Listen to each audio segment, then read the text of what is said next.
Nah, kita lagi bahas Matius 1 ayat 11. Yosia memperanakan Yekonya dan saudara-saudaranya pada waktu pembuangan ke Babel. Kita harus ngerti dulu apa sih yang dimaksud dengan pembuangan ke Babel. Jadi, kerajaan Israel itu pecah di tahun 930. 10 suku membentuk suku kerajaan utara, Israel Utara, itu hancur di tahun 722 sebelum Masehi. Itu dihancurin Asyur. Kemudian dua suku, Yehuda dan Benyamin, itu bentuk kerajaan Yehuda Selatan. Kita akan lihat hari ini kronologis hancurnya kerajaan Yehuda Selatan di tangan Babel. Nah, pembuangan ke Babel itu terjadi dalam 3 periode besar. 3 tahun sebelum pembuangan yang pertama, tahun 608 SM, ini kita bahas minggu lalu. Nabi Yeremia memberikan peringatan. Isi peringatannya itu adalah untuk menyerah kepada Babel. Nah, kalau kita lihat tabel, kalau teman-teman lihat di tabel, di sebelah kiri itu saya bikin 3 warna. Tujuannya untuk memisahkan 3 tempat. Yang paling atas itu menunjuk kepada tanah Kanaan, yang biru itu tanah Kebar, yang paling bawah itu Sinear, ibu kotanya Babel. Jadi ada 3 tempat. Waktu itu seluruh macam-macam penduduk, tingkatan sosial, bagaimana keahlian mereka, posisi mereka dalam kerajaan itu, semuanya masih jadi satu. Nah, kita bahas tahun 608, Yeremia memberikan peringatan untuk menyerah ke Babel. Lalu yang terjadi adalah tahun 605 pembuangan pertama itu terjadi. Nebukadnezar datang, mereka kalahkan Mesir dan lanjut serang Yehuda. Waktu itu keturunan raja sama bangsawan-bangsawan itu dibawa ke sini. Termasuk salah satunya Daniel. Nah, setelah pembuangan pertama, Yeremia kasih peringatan. Peringatan kedua itu isinya, kalau dirangkumkan, lamanya kamu akan di Babel itu 70 tahun. Setelah 70 tahun akan kembali. Kemudian, tahun 597 terjadi pembuangan kedua. Nah, pembuangan kedua ini, Raja Yekonya, Yoyakin, itu dia nyerah. Setelah 3 bulan 10 hari memerintah, dia nyerah. Waktu itu para ahli, tukang besi, para pahlawan yang gagah berani, orang-orang cendekiawan, orang-orang yang berkemampuan, itu semua dibawa ke pembuangan Babel. Nah, jadi minggu lalu tuh kita bahas sampai di sini. Hari ini kita akan lanjut. Nah, jadi kalau kita lihat di gambar, pada saat pembuangan kedua, ada 3 nabi yang bekerja di masing-masing tempat. Di Kanaan itu ada Nabi Yeremia, di tepi sungai Kebar itu ada Yehezkiel, sama di tanah Siniar itu ada Nabi Daniel. Kita akan lihat, ketika Yekonya menyerah kepada Babel dan dibawa, Zedekia, pamannya, itu diangkat untuk jadi raja. Zedekia itu nama lainnya matanya. Arti nama Zedekia itu Allah adalah benar. Kalau arti nama matanya itu hadiah Tuhan. Ini raja terakhir, raja ke-20 setelah kerajaan pecah jadi Yehuda Selatan. Nah, Zedekia itu memerintah selama 11 tahun, dari 597 SM sampai 586 SM. Kita akan lihat sekarang. Pemerintahan dipegang oleh Raja Zedekia, status kerajaan ini sudah sangat menyedihkan, memprihatinkan. Secara sosial, orang-orang yang tersisa itu adalah orang-orang yang lemah. Kalau teman-teman ingat minggu lalu, yang disisakan itu hanya orang-orang yang lemah. Semua yang berkemampuan itu udah diangkat. Itu udah dibawa. Prajurit-prajurit yang gagah berani itu udah dibawa. Jadi secara ekonomi pun mereka itu sangat melarat. Apalagi pajak yang besar dikenakan kepada mereka. Pajak yang besar. Jadi setiap kali Babel datang, itu diambilin semua. Bahkan yang waktu kedatangan kedua kali kan, Babel sampai ngerok emas di bait suci. Nah, ini jadi Zedekia ini selama 11 tahun ini pemerintahan yang seperti ini. Kita sekarang akan mulai ya, kronologis 11 tahun kehancuran Yehuda Selatan. Yang pertama, di tahun 597 setelah dibuang pembuangan kedua, Yeremia memberikan peringatan ketiga. Peringatan ketiganya isinya seperti ini. Surat, bentuknya itu surat. Dia kirim surat ke orang-orang yang dibuang. Isi suratnya seperti ini. Kita akan banyak lihat ayat hari ini. Saya akan berusaha bacain yang penting-pentingnya aja. Surat yang dikirim oleh Nabi Yeremia dari Yerusalem kepada tua-tua di antara orang buangan, kepada imam-imam, kepada nabi-nabi, dan kepada seluruh rakyat yang telah diangkut dalam pembuangan. Kalau lihat di ayat 2, itu terjadi sesudah Raja Yekonya beserta Ibu Suri, pegawai-pegawai istana, pemuka-pemuka Yehuda dan Yerusalem, tukang dan pandai besi telah keluar dari Yerusalem. Isinya gini, ayat 4. Ayat 5, dirikanlah rumah untuk kamu diami, buatlah kebun untuk kamu nikmati hasilnya, ambillah istri, ambillah juga istri buat anak-anakmu, kalau anak-anakmu cewek, cari suaminya buat dia, usahakanlah kesejahteraan kota, berdoalah untuk kota itu. Jadi peringatan ini, surat Yeremia itu diberikan kepada orang yang dibuang ke Babel, isinya tuh agar mereka tuh hidup di situ. Udah jangan mikirin pulang, pokoknya kerja di situ, bikin kebun, bikin rumah, kawin, punya anak. Udah anggap aja Babel itu kota kalian. Isi peringatannya itu, jangan mikirin mau balik. Nah, itu peringatan ketiga dari Yeremia. Sebab beginilah firman Tuhan, apabila telah genap 70 tahun bagi Babel, barulah aku memperhatikan kamu. Aku akan menepati janjiku itu kepadamu dengan mengembalikan kamu ke tempat ini. Jadi intinya, setelah 70 tahun, kamu baru akan balik. Jadi selama belum 70 tahun, nggak usah mikirin aneh-aneh. Tinggal di situ. Nah, tapi, setelah Yeremia memberikan surat yang seperti itu, ada satu nabi lagi, dia kirim surat lagi. Nabinya namanya Semaya. Dia bikin surat, isinya tuh bahwa Yeremia itu jangan didengerin, malah harusnya ditangkap. Kalau kita, jadi akhirnya gara-gara surat seperti itu, Yeremia harus tulis surat sekali lagi. Nah, kepada Semaya, orang Nehelam itu harus kau katakan, beginilah firman Tuhan semesta alam Allah Israel.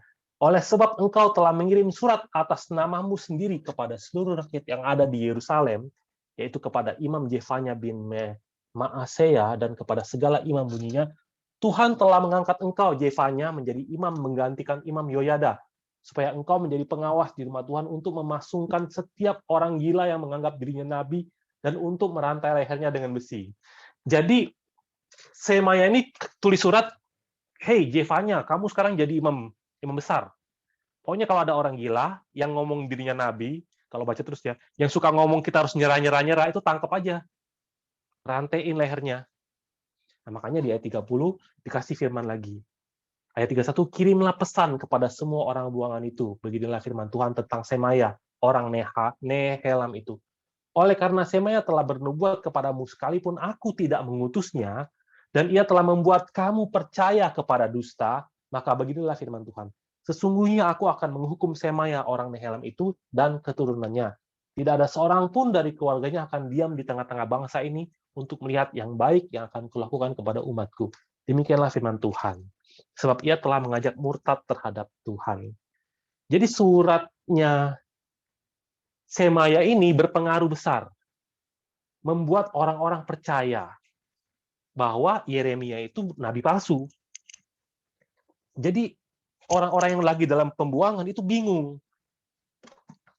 Yang mana yang benar? Itu yang terjadi. Kemudian, kepada Yeremia diberikan penglihatan keranjang buah ara. Ini masih di tahun 597 ya. Tuhan kasih Yeremia penglihatan seperti ini. Lihatlah, Tuhan memperlihatkan kepadaku 2 keranjang buah ara. Ya, 2. Keranjang yang satu berisi buah ara yang sangat baik, seperti buah ara bungaran, tetapi keranjang yang lain berisi buah ara yang jelek. yang tidak dapat dimakan karena jeleknya. Lalu berfirman Tuhan kepadaku, apakah yang kau lihat, hai Yeremia? Maka jawabku, buah ara yang baik itu sangat baik, dan buah ara yang jelek yang tidak dapat dimakan karena jeleknya. Jadi Yeremia dikasih lihat 2 keranjang. Tuhan bilang, buah ara yang baik itu demikianlah aku akan memperhatikan untuk kebaikan orang-orang Yehuda yang kubawa dari tempat ini ke dalam pembuangan. Aku akan mengarahkan mataku kepada mereka untuk kebaikan mereka. Aku akan membawa mereka kembali ke negeri ini. Aku akan membangun mereka, bukan meruntuhkan. Ayat 7, aku akan memberi mereka suatu hati untuk mengenal aku. Bahwa akulah Tuhan. Mereka akan menjadi umatku, dan aku ini akan menjadi Allah mereka, sebab mereka akan bertobat kepadaku dengan segenap hati. Tuhan bilang, dengan mereka dibawa ke Babel, mereka tuh akan bertobat. Mereka akan mengenal aku. Sebaliknya, buah ara yang jelek itu, aku akan memperlakukan Zedekia Raja Yehuda beserta para pemukanya dan sisa-sisa penduduk Yerusalem yang masih tinggal di negeri ini, dan orang-orang yang menetap di negeri Mesir. Ayat 10, dan aku akan mengirimkan perang, kelaparan, penyakit sampar ke antara mereka, sampai mereka habis dilenyapkan dari tanah, di atas tanah yang telah kuberikan kepada mereka dan kepada nenek moyang mereka. Jadi kepada Yeremia, dikasih lihat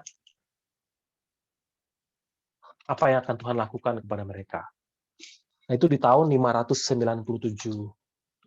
4 tahun kemudian, walaupun sudah diperingatkan seperti ini, Raja Zedekia dan pemuka-pemukanya tidak ada hati untuk mau pergi ke Babel. Tidak ada hati untuk memperoleh pertobatan. Bahkan ada nubuat palsu di situ, kalau kita baca ya di Alkitab. Dalam tahun itu juga pada permulaan pemerintahan Zedekia Raja Yehuda, dalam bulan yang kelima, tahun yang keempat, jadi 4 tahun kemudian, berkatalah Nabi Hananya bin Azur yang berasal dari Gibeon itu kepadaku di rumah Tuhan di depan mata imam-imam dan seluruh rakyat. Beginilah firman Tuhan semesta alam, Allah Israel. Aku telah mematahkan Kuk, Raja Babel itu dalam 2 tahun ini, aku akan mengembalikan ke tempat ini segala perkakas rumah Tuhan yang telah diambil dari tempat ini oleh Nebukadnezar, Raja Babel, dan yang diangkutnya ke Babel. Juga Yekonya bin Yoyakim, Raja Yehuda, beserta semua orang buangan dari Yehuda, yang dibawa ke Babel akan kukembalikan ke tempat ini. Demikianlah firman Tuhan. Sungguh, aku akan mematahkan Kuk, Raja Babel itu. Jadi di tengah masa kesengsaraan, semua harta diambil, semua orang yang hebat diambil, datanglah firman Tuhan yang isinya seperti ini. 2 tahun, bukan 70 tahun yang kayak Yeremia bilang. Ini 2 tahun doang. Tuhan bawa balik, dia bilang begitu.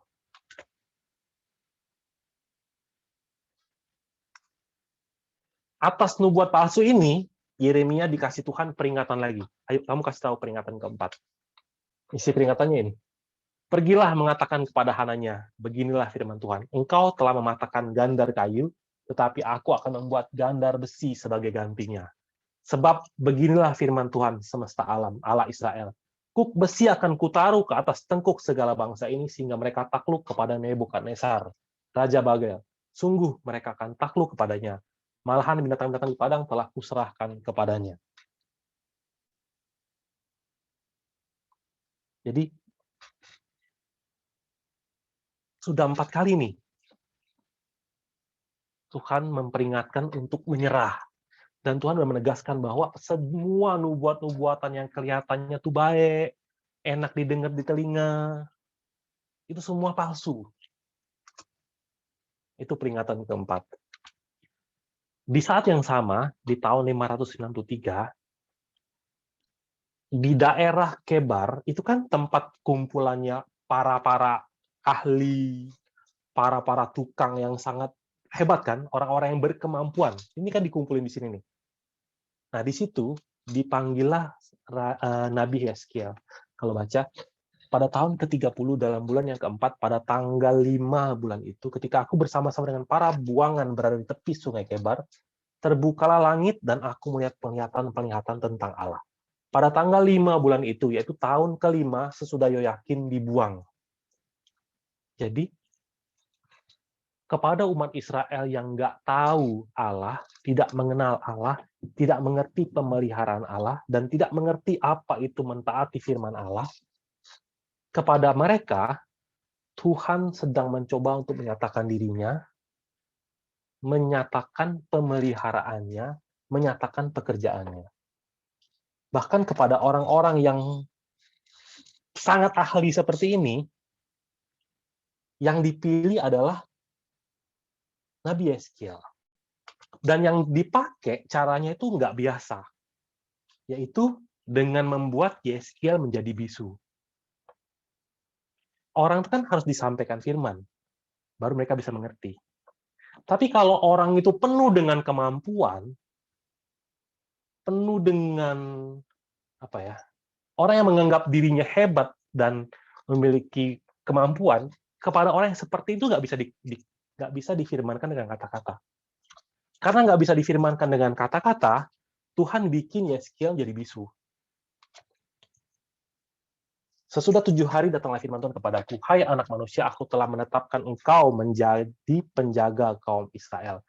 Bila mana engkau mendengarkan sesuatu firman daripadaku, peringatkanlah mereka atas namaku, dan aku akan membuat lidahmu melekat pada langit-langitmu, sehingga engkau menjadi bisu, dan tidak akan menempelak mereka, sebab mereka adalah kaum pemberontak. Tetapi kalau aku berbicara dengan engkau, aku akan membuka mulutmu, dan engkau akan mengatakan kepada mereka, beginilah firman Tuhan Allah. Orang yang mau mendengar, biarlah ia mendengar, dan orang yang mau membiarkan, baiklah membiarkan. Sebab mereka adalah kaum pemberontak. Nanti kalau teman-teman baca di ayat 8, ayat 9, dia bilang, aku akan bikin kamu kayak batu. Aku akan bikin kamu keras kayak batu. Karena kalian akan berhadapan dengan orang-orang yang seperti batu, berkepala batu. Dari sini kita bisa lihat apa? Hati Tuhan yang berharap, setidaknya kalau lewat perbuatan, aku bikin satu orang bisu. Dia hanya akan ngomong ketika firman Tuhan keluar. Mungkin mereka akan dengerin waktu itu. Kalaupun mereka nggak mau dengerin, mungkin ketika Yeskiel melakukan nubuat lewat tindakan, mereka akan sadar. Satu aja yang sadar. Nah, lalu beberapa macam nubuat tindakan selama Yeskiel ada di situ ya. Ini terus-menerus terjadi. Pertama, Yeskiel itu harus bertingkah seperti orang yang sedang lari dari pembuangan. Ini kan dia lagi di pembuangan kan? Tapi dia harus pura-pura lagi lari dari pembuangan. Jadi dikatakan begini, sediakanlah bagimu barang-barang seorang buangan dan berjalanlah seperti seorang buangan pada siang hari di hadapan mata mereka. Pergilah dari tempatmu sekarang ke tempat yang lain seperti seorang buangan di hadapan mata mereka. Jadi kalau nggak ada orang, nggak usah. Tapi kalau ada orang, kamu berlaku seperti ini. Jadi kalau siang hari itu seperti orang lagi lari. Disuruh lobangin tembok. Jadi kalau lagi rame nih, dia disuruh pergi ke tembok, dia lobangin tembok. Habis lobangin tembok, dia keluar dari situ. Ayat 6, di hadapan mata mereka harus taruh barang-barang di atas bahumu, bawalah itu keluar pada malam gelap. Harus tutupin muka, sehingga engkau tidak melihat tanah. Itu adalah hal yang aneh. Udah di tempat buangan, tapi berlaku seperti orang lagi dibuang, lagi mau lari dari pembuangan. Kayak orang lagi mau mencoba larikan diri. Tiap hari dia begitu. Terus, yang berikutnya,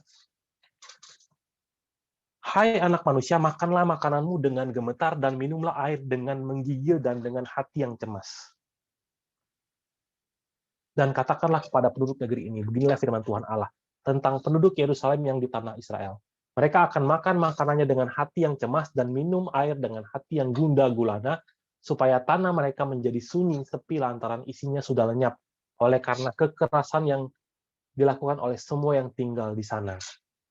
Nah, jadi Yeskiel tuh kalau ada orang lihat, dia harus makan sambil gemeteran, sambil menggigil, dengan hati yang cemas. Jadi bukan makan dengan hati yang, oh ini makanan enak banget ya, pakai lauk apa, bukan. Tapi sambil dilihat orang tuh dia makan dengan pikiran, nanti makananku akan direbut, gimana nih caranya aku harus makan dengan tenang. Dan sama seperti apa yang telah dilakukannya selama ini, orang-orang di situ cuma bisa ngeliatin, ini orang kenapa sih? Gila atau gimana? Nggak ada, di Babel itu nggak ada yang hancurin, nggak ada yang serang. Tapi kamu makan ketakutan begini, kenapa gitu? Dia nggak habis pikir. Nah, inilah semua nubuat tindakan. Dari tahun 593, Yeskiel bernubuat hanya lewat tindakan, dan hanya ngomong kalau Tuhan yang nyampein. Dari sini ya, mulai terus sampai 586. Nah, berikutnya, Tuhan bilang, alasan Tuhan memberikan nubuat lewat tindakan itu karena engkau tinggal di tengah-tengah kaum pemberontak yang mempunyai mata untuk melihat, tetapi tidak melihat, dan mempunyai telinga untuk mendengar, tetapi tidak mendengar. Sebab mereka adalah kaum pemberontak. Kalau baca ayat 12 terus ke bawah, Tuhan bilang, tapi aku akan sisain. Aku akan hancurin Yerusalem. Jadi Tuhan bilang, apa yang kamu perbuat dengan tindakanmu, itu tuh adalah ngasih tahu nanti di Israel tuh akan terjadi seperti itu. Seperti bagaimana kamu memikul, seperti itulah mereka akan memikul. Seperti bagaimana kamu melobangi tembok, mereka akan melobangi tembok seperti itu. Bagaimana kamu makan dengan ketakutan, mereka pun akan makan dengan ketakutan. Tapi aku akan sisain sedikit orang, sehingga ketika dia balik ke pembuang, ketika mereka pun ikut dibuang, mereka akan confirm apa yang sudah kamu lakukan. Nah, jadi itu terjadi terus sampai tahun 588 SM. Tahun 588 SM, Babel mengepung Yerusalem. Secara politik ini terjadi karena Zedekia berontak sama Raja Babel. Ayat 4, maka pada tahun ke-9 dari pemerintahannya, dalam bulan yang ke-10, pada tanggal 10 bulan itu, datanglah Nebukadnezar, Raja Babel dengan segala tentaranya menyerang Yerusalem. Berkemalah mereka mengepungnya, didirikannya mereka tembok pengepungan sekelilingnya. Ini ingetin tanggalnya ya. Tanggal 10 bulan 10 itu mulai dikepung.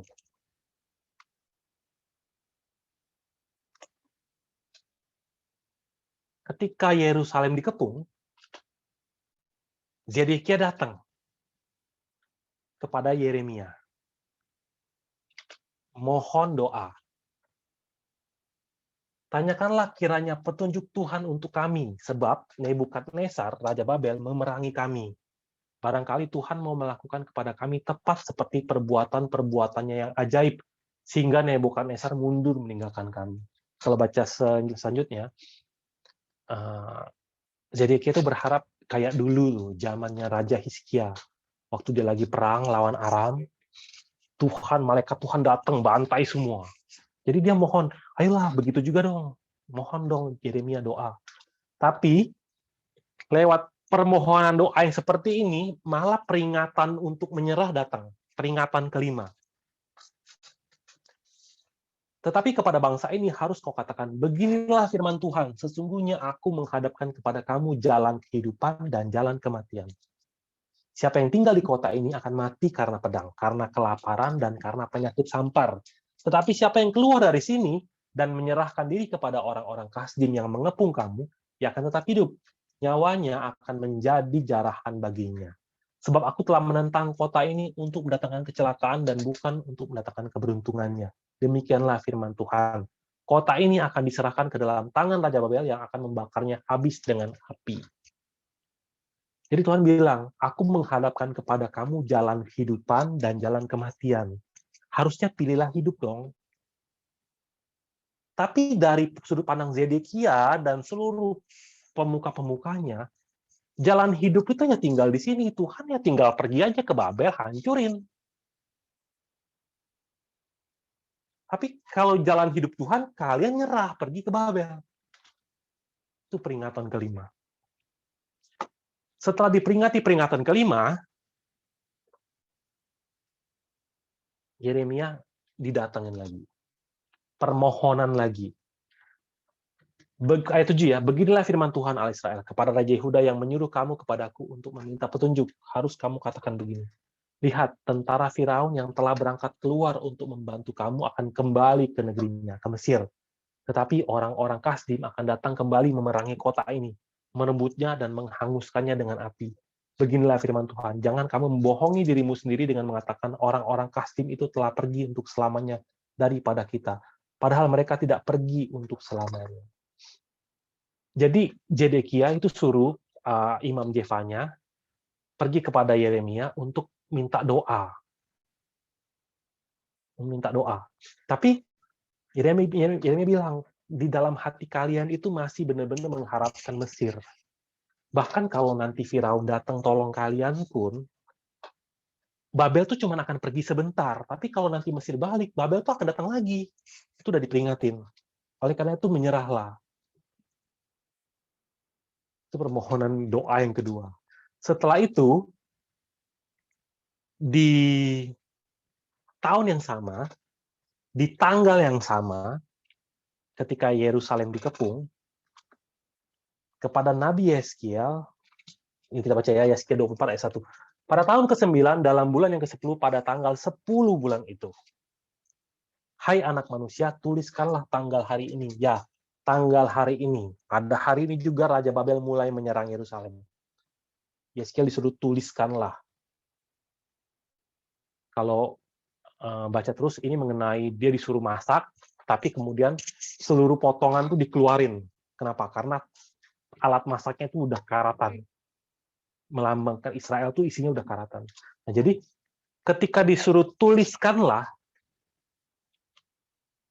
kata tuliskanlah itu yang dipakai itu adalah kata B. Kata B itu kata yang dipakai untuk mengukir dua loh batu. Tulis. Dipahat, diukir di batu. Tulis dalam-dalam biar supaya nggak lupa. Tuliskan katanya. Nah, kemudian pada tahun 587 datanglah peringatan ke-6. Peringatan ke-6. Firman yang datang dari Tuhan kepada Yeremia dalam tahun yang ke-10. Tadi kan tahun yang ke-9, ini tahun yang ke-10 pemerintahan Zedekia, Raja Yehuda. Itulah tahun yang ke-18 pemerintahan Nebukadnezar. Pada waktu itu, tentara Raja Babel mengepung Yerusalem dan Nabi Yeremia ditahan di pelataran penjagaan yang ada di istana Raja Yehuda.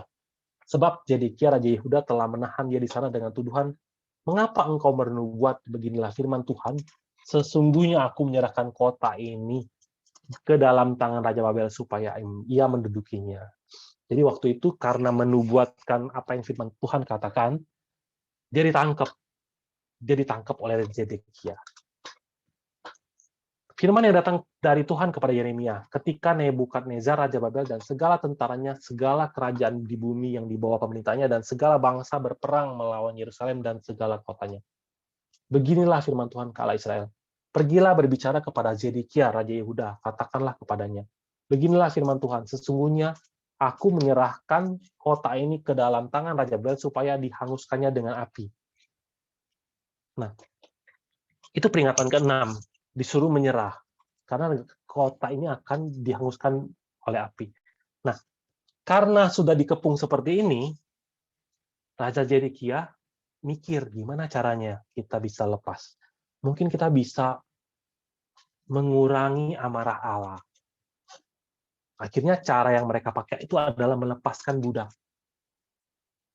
Firman yang datang dari Tuhan kepada Yeremia, sesudah Raja Zedekia mengikat perjanjian dengan segenap rakyat yang ada di Yerusalem untuk memaklumkan pembebasan, supaya setiap orang melepaskan budaknya bangsa Ibrani, baik laki-laki maupun perempuan, sebagai orang merdeka, sehingga tidak ada seorang pun lagi yang memperbudak seorang Yehuda saudaranya.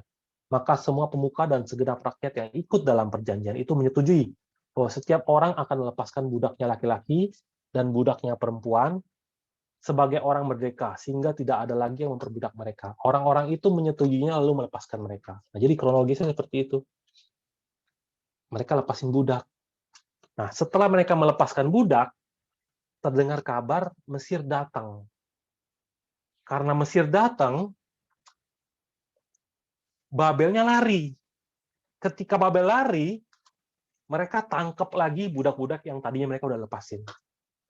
Tetapi sesudah itu mereka berbalik pikiran, lalu mengambil kembali budak-budak lelaki dan perempuan yang telah mereka lepaskan sebagai orang merdeka itu, dan menundukkan mereka menjadi budak laki-laki dan budak perempuan lagi. Di ayat 16 Tuhan bilang, tetapi kamu telah berbalik pikiran dan telah menajiskan namaku. Kamu masing-masing telah mengambil kembali budaknya laki-laki dan budaknya perempuan yang telah kamu lepaskan sebagai orang merdeka menurut keinginannya. Karena mereka berlaku seperti itu, akhirnya kan Babel udah pergi nih, budak udah diambil lagi, Mesir pulang. Nah, ketika Mesir pulang, Babel sesuai dengan peringatan Yeremia datang lagi. Dan Babel kepung lagi. Ketika Babel kepung lagi, Yeremia itu ditangkap. Waktu itu Yeremia lagi mau pulang, ada karena mereka sangat miskin, waktu itu lagi ada pembagian harta warisan. Jadi Yeremia itu mau pergi, tapi dia ditangkap, dimasukin ke ruang cadangan air. Nah, jadi waktu dia ditangkap, Zedekia datang. Zedekia ini entah udah berapa kali datang, udah berapa kali dia dengar Yeremia peringatin, tapi ini dia datang. Dia datang, dia tanya. Pada suatu kali, Raja Zedekia menyuruh orang mengambil dia, lalu dengan diam-diam bertanyalah raja di istananya kepadanya, adakah datang firman dari Tuhan? Jawab Yeremia, ada. Bunyinya, engkau akan diserahkan ke dalam tangan Raja Babel. Kemudian berkatalah Yeremia kepada Raja Zedekia, apakah dosa yang kuperbuat kepadamu, kepada pegawai-pegawaimu, dan kepada bangsa ini, sehingga kamu memasukkan aku ke dalam penjara? Di manakah gerangan para nabimu yang telah bernubuat kepadamu bahwa Raja Babel tidak akan datang menyerang kamu dan negeri ini? Sekarang dengarkanlah, hai tuanku, Raja. Biarlah permohonanku sampai di hadapanmu. Janganlah kembalikan aku ke rumah panitera Yonatan, nanti aku mati di sana.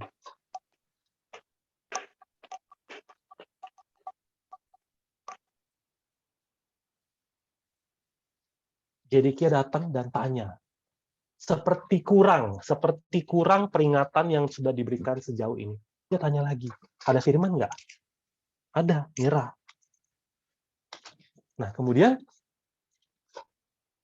setelah Zedekia datang, dikasih peringatan seperti itu, Yeremia dilepas. Kan dia mohon, jangan tangkap aku dong, aku nanti mati. Dilepas, Yeremia dilepas.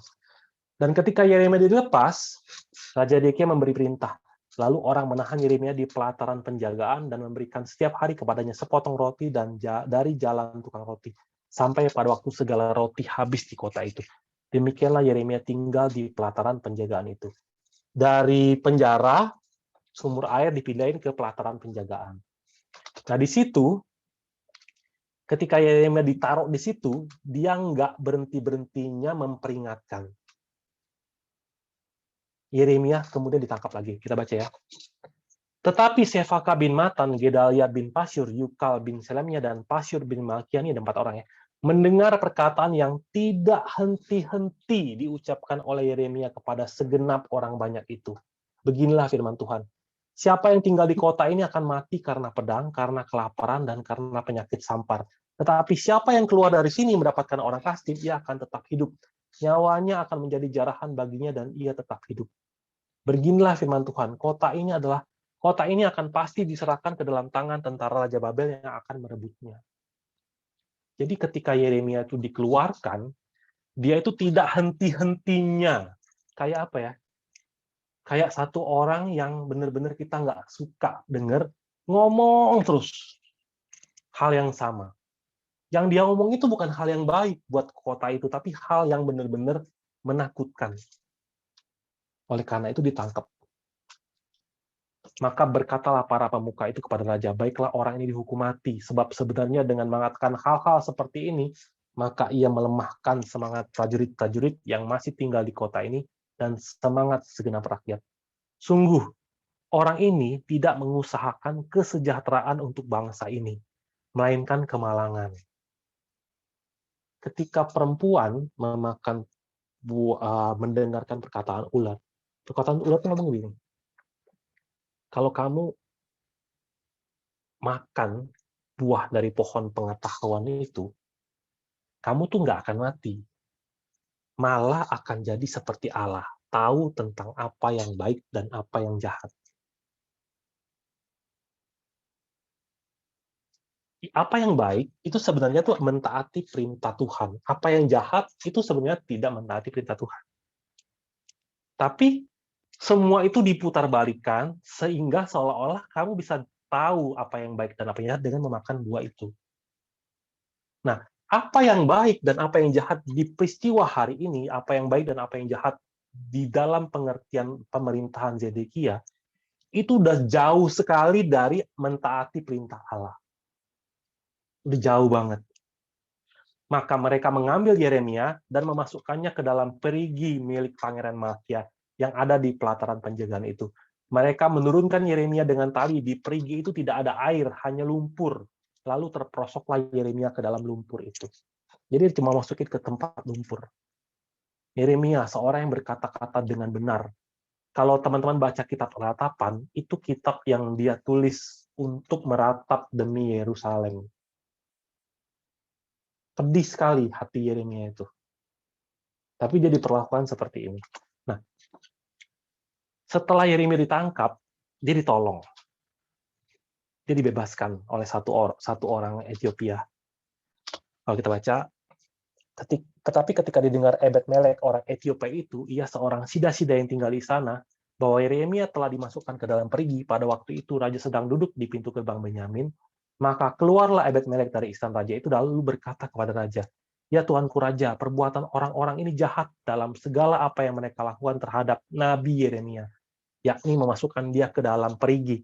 Ia akan mati kelaparan di tempat itu, sebab tidak ada lagi roti di kota." Nah, setelah itu Yeremia dilepasin. Setelah Yeremia dilepasin, Zedekia datang lagi. Raja Zedekia menyuruh orang membawa Nabi Yeremia kepadanya di pintu yang ketiga pada rumah Tuhan. Berkatalah raja kepada Yeremia, "Aku mau menanyakan sesuatu kepadamu, janganlah sembunyikan apa-apa kepadaku." Jawab Yeremia kepada Zedekia, "Apabila aku memberitahukannya kepadamu, tentulah engkau akan membunuh aku, bukan?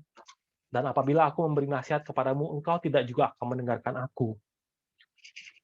Lalu bersumpahlah Raja Zedekia dengan diam-diam kepada Yeremia, "Demi Tuhan yang hidup, yang telah memberi nyawa ini kepada kita, aku tidak akan membunuh engkau dan tidak akan menyerahkan engkau ke dalam tangan orang-orang yang berusaha mencabut nyawamu itu."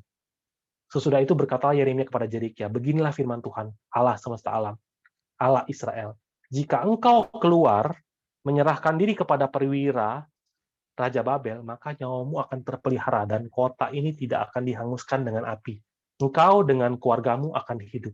Tetapi jika engkau tidak menyerahkan diri kepada para perwira Raja Babel, maka kota ini akan diserahkan ke dalam tangan orang-orang Kasdim yang akan menghanguskannya dengan api, dan engkau sendiri tidak akan luput dari tangan mereka."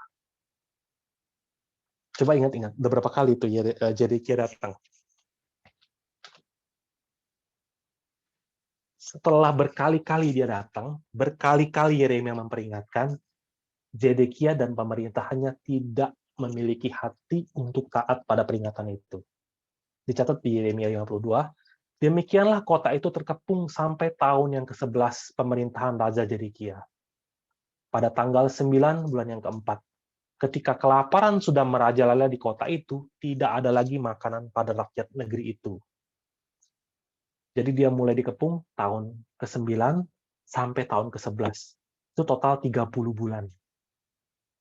Yeremia 39 ayat 2. Dalam tahun yang ke-11 pemerintahan Zedekia, dalam bulan yang keempat, pada tanggal 9 bulan itu, terbelahlah tembok kota itu.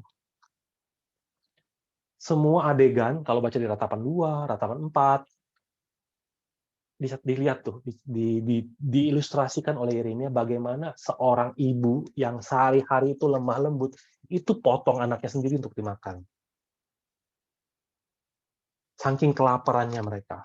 Dan Zedekia sendiri itu melarikan diri. Jadi tepat seperti apa yang dinubuatkan oleh Yeskiel di tepi Sungai Kebar, itu semua terjadi. Mereka melubangi tembok, mereka lari, mereka memikul, mereka makan sambil menggigil. Akhirnya apa? Zedekia ditangkap, ayat 8, mereka menangkap raja dan membawa dia kepada Raja Babel di Riblah, yang menjatuhkan hukum atas dia. Orang menyembelih anak-anak Zedekia di depan matanya, kemudian dibutakannya lah mata Zedekia, lalu ia dibelenggu dengan rantai tembaga dan dibawa ke Babel. Kalau bahasa aslinya mata dicungkil. Jadi habis anak-anaknya dibunuh, di depan matanya dicungkil. Nah, tahun 586, itu semua terjadi di tahun 586. Jadi kalau teman-teman lihat ya, 11 tahun ini ya, berapa banyak usaha Allah untuk membuat mereka menyerah.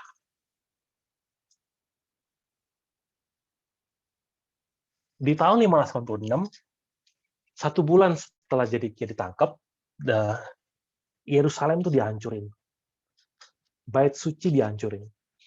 Dalam bulan yang kelima, pada tanggal 7 bulan itu, itulah tahun ke-19 zaman Raja Nebukadnezar.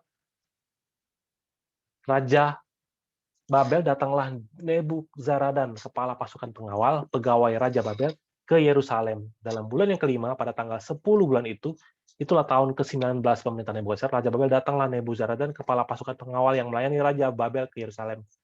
Ayat 9. Ia membakar rumah Tuhan, rumah raja, dan semua rumah di Yerusalem. Semua rumah orang-orang besar dibakarnya dengan api. Habis. Habis total.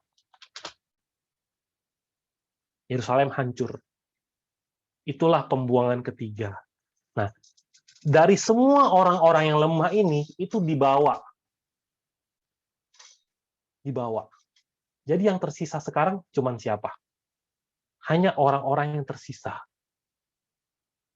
Nah, orang-orang yang lemah ini yang tadinya menyaksikan segala sesuatu 11 tahun melihat bagaimana Yeremia menyerukan untuk menyerah, akhirnya ikut dibuang. Dan ketika mereka bertemu dengan para ahli, para tukang, para pahlawan yang udah duluan ke sana, mereka jadi orang-orang yang mengkonfirmasi apa yang telah dilakukan oleh Nabi Yeskiel selama ini. Dan di saat itu, Nabi Yeskiel lidahnya kebuka. Pada tahun ke-11 sesudah pembuangan kami, dalam bulan yang ke-10, pada tanggal 5 bulan itu, datanglah kepadaku seorang yang terluput dari Yerusalem dan berkata, kota itu sudah ditaklukkan. Maka kekuasaan Tuhan meliputi aku pada malam sebelum kedatangan orang yang terluput itu, dan Tuhan membuka mulutku pada saat menjelang kedatangan orang yang terluput itu pada pagi hari. Mulutku sudah terbuka dan aku tidak bisu lagi. Segala sesuatu yang dia harus lakukan, sudah dia lakukan. Segala sesuatu yang dilakukan di depan mata mereka, sudah dia lakukan. Dan akhirnya sekarang, semua orang yang tadinya hanya melihat dan nggak mengerti, sekarang sadar, oh ternyata benar. Untuk menyerah ke Babel itu adalah kehendak Allah. Betapapun seseorang mengeraskan hati, akhirnya terjadi. Nah, di saat itu mereka nggak bisa berpaling dan sadar bahwa apa? Ternyata kalau Tuhan sudah berkehendak, itu pasti terjadi. Nah, di saat itulah mereka mulai tahu, oh, Tuhan itu beneran ada. Bukan tentang, dan Tuhan itu selalu ada. Nah, lucunya ya, untuk orang-orang yang tersisa, ini kan sudah 3 kali dibuang kan? Ibaratnya tuh udah 3 kali peras gitu loh. Berarti ini kan udah orang-orang yang tersisa kan? Pertama bangsawan dibawa, keturunan raja dibawa. Kemudian pembuangan kedua ahli-ahli yang kemampuannya diambil, nggak anggapnya kemampuannya diambil. Berarti yang ketiga tuh pembuangannya apa? Orang-orang yang lemah. Di antara orang-orang yang lemah itu pun masih diambil. Disisain apa? Disisain orang-orang yang benar-benar udah nggak ada lagi yang bisa diandalkan. Sampai Babel pun udah nggak mau ambil. Ibaratnya ini kalau gua ambil, cuman jadi beban di negaraku. Nah, kepada orang-orang yang seperti ini, diberikanlah peringatan ke-7. Peringatan ke-7-nya isinya begini. Sesudah 10 hari, datanglah firman Tuhan kepada Yeremia. Lalu Yeremia memanggil Yohanan bin Karea dan semua perwira tentara yang ada bersama-sama dengan dia dan seluruh rakyat, dari yang kecil sampai kepada yang besar. Berkatalah ia kepada mereka, beginilah firman Tuhan, Allah Israel yang kepadanya kamu telah mengutus aku untuk menyampaikan permohonanmu kepadanya. Jika kamu tinggal tetap di negeri ini, maka aku akan membangun dan tidak akan menuntukkan kamu, akan membuat kamu tumbuh dan tidak akan mencabut kamu, sebab aku menyesal telah mendatangkan malapetaka kepadamu. Janganlah takut kepada Raja Babel yang kamu takuti itu, janganlah takut kepadanya. Demikianlah firman Tuhan, sebab aku menyertai kamu untuk menyelamatkan kamu dan untuk melepaskan kamu dari tangannya. Ini untuk orang-orang yang tersisa dikasih perintah, jangan takut, jangan kemana-mana. Ayat 10 ya, jika kamu tinggal tetap di negeri ini. Disuruh tinggal tetap. Tapi terhadap peringatan ketujuh ini,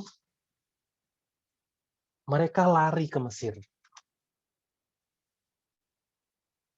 Ketika Yeremia selesai mengatakan kepada seluruh rakyat segala firman Tuhan Allah mereka, yang disuruh Tuhan Allah mereka disampaikannya kepada mereka, yaitu segala firman yang tersebut di atas, maka berkatalah Azaria bin Hosaya dan Yohanan bin Kareah, serta semua orang congkak itu kepada Yeremia. Engkau berkata bohong. Tuhan Allah kita tidak mengutus engkau untuk berkata, janganlah pergi ke Mesir untuk tinggal sebagai orang asing di sana. Tetapi Baruk bin Neria menghasut engkau terhadap kami dengan maksud untuk menyerahkan kami ke dalam tangan orang-orang Kasdim, supaya mereka membunuh kami dan mengangkut kami ke dalam pembuangan ke Babel. Demikianlah Yohanan bin Kaira dan semua perwira tentara serta seluruh rakyat tidak mau mendengarkan suara Tuhan untuk tinggal di tanah Yehuda. Nah, memang hari ini kita banyak baca ayat dan banyak melihat kronologis. Mungkin teman-teman yang baru pertama kali melihat kronologisnya nggak begitu nangkep kejadiannya seperti apa. Tapi kalau kita melihat sekilas rentetan peristiwa yang terjadi, ketika disebut pembuangan ke Babel, mudah-mudahan ada sedikit nyangkut. Apa sih sebenarnya pembuangan ke Babel itu?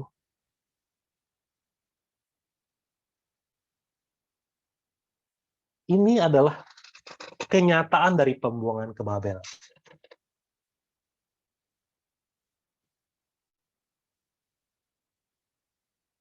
Bagaimana seseorang itu sangat sulit untuk menerima teguran dari Allah. Kayak Adam teriakan, kayak Allah teriak, Adam, di mana engkau? Aku sembunyi karena aku telanjang.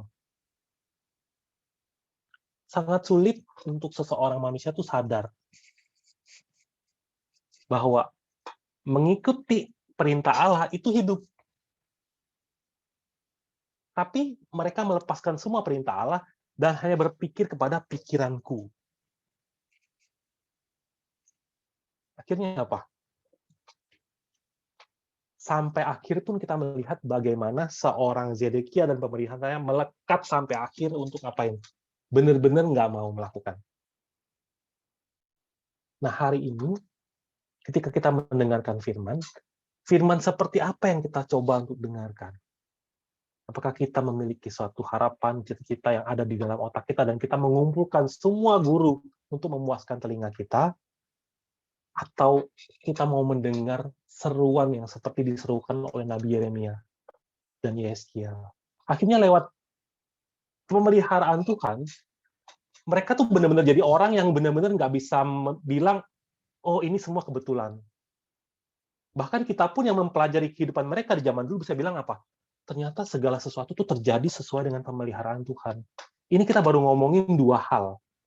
Baru yang di Kanaan sama yang di Kebar. Ini kita belum ngomongin yang di Daniel, yang di Sinear.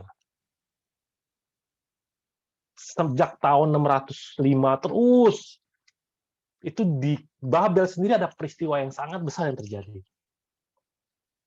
Jadi, di fase ketiga ini, Tuhan itu bekerja dengan sangat keras. Bahkan nanti setelah mereka semua, ini kan udah dibuang ke Babel semua nih. Sejak mereka dibuang ke Babel, bagaimana Tuhan bekerja kepada mereka yang di Babel. Sampai mereka pulang kembali, benar-benar fase di mana Tuhan itu benar-benar sangat memeras untuk menyatakan dirinya. Semoga ketika kita melihat kekerasan hati, kita bisa belajar betapa kerasnya hati manusia. Dan semoga kita bisa berdoa kepada Tuhan, Tuhan tolong karuniakan kepadaku hati yang lembut, sehingga di mana firman dinyatakan, aku bisa menjadi orang-orang yang taat. Walaupun kelihatannya rugi, tapi aku bisa menjadi orang-orang yang taat. Nah, itulah kronologis dari pembuangan ketiga Babel. Semoga teman-teman bisa memahami. Sampai sini ada pertanyaan nggak?